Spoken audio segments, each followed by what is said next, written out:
समाधि लगाओ तपस्या करो, लेकिन कलयुग में क्या सुनाती है कि सतयुग में मुक्ति चाहनी है तो लाख वर्ष योग भी करो। क्या खूब सुभाती कल में है, योग भी करो भोग भी करो। महाराज कलयुग में कि अगर भगवान का स्मरण किया तो मुक्ति प्राप्त हो जाती है, क्योंकि मानस में तुलसीदास बाबा भी लिखते हैं कि कलयुग में जो है भगवान का स्मरण करने से ही, भगवान की भक्ति करने से मात्र एक बार जो है भगवान का नाम अंतिम समय ले ले तो भी मुक्ति प्राप्त हो जाती है। लेकिन ये भी नहीं होता, क्यों? क्योंकि अंतिम समय जब मनुष्य की सांसें निकलते होते तो भगवान की याद नहीं करता। जहाँ धन रखा होता, खजाना रखा होता कोई, वहीं पर जो है मन लगा रहता, भगवान का याद नहीं आता ना, इसलिए मुक्ति नहीं मिल पाती। लेकिन कहा है अजामिल जो जीवों का वध करता था वो अंतिम समय अपने चारपाई पर नारायण अपने पुत्र का नाम लेता था, फिर भी उसे मुक्ति मिली थी।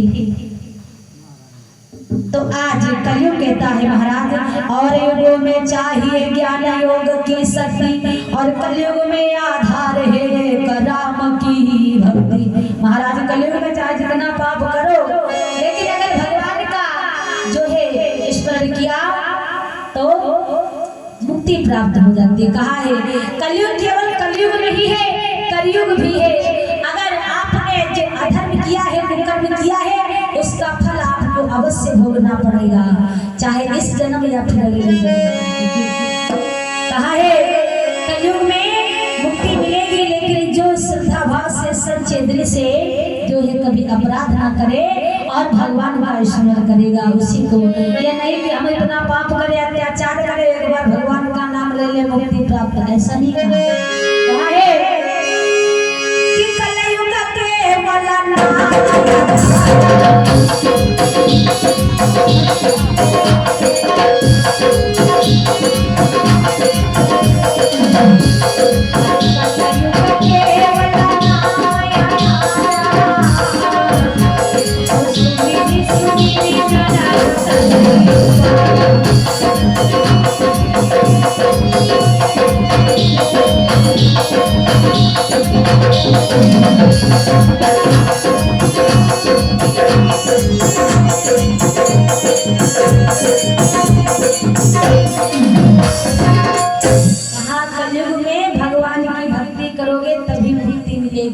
क्योंकि कहा इस संसार में दो ही चीजें बड़ी बताई गई है, एक तो ये जो धन माया पैसा, इससे आप वस्तु खरीद सकते हैं, लेकिन भगवान के नाम से, भगवान का स्मरण से मुक्ति प्राप्त होती है। कहा है मानस में तुलसीदास बाबा जी लिखते हैं क्या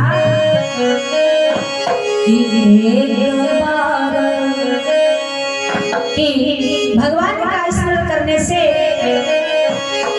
नाम सुमेरा कायक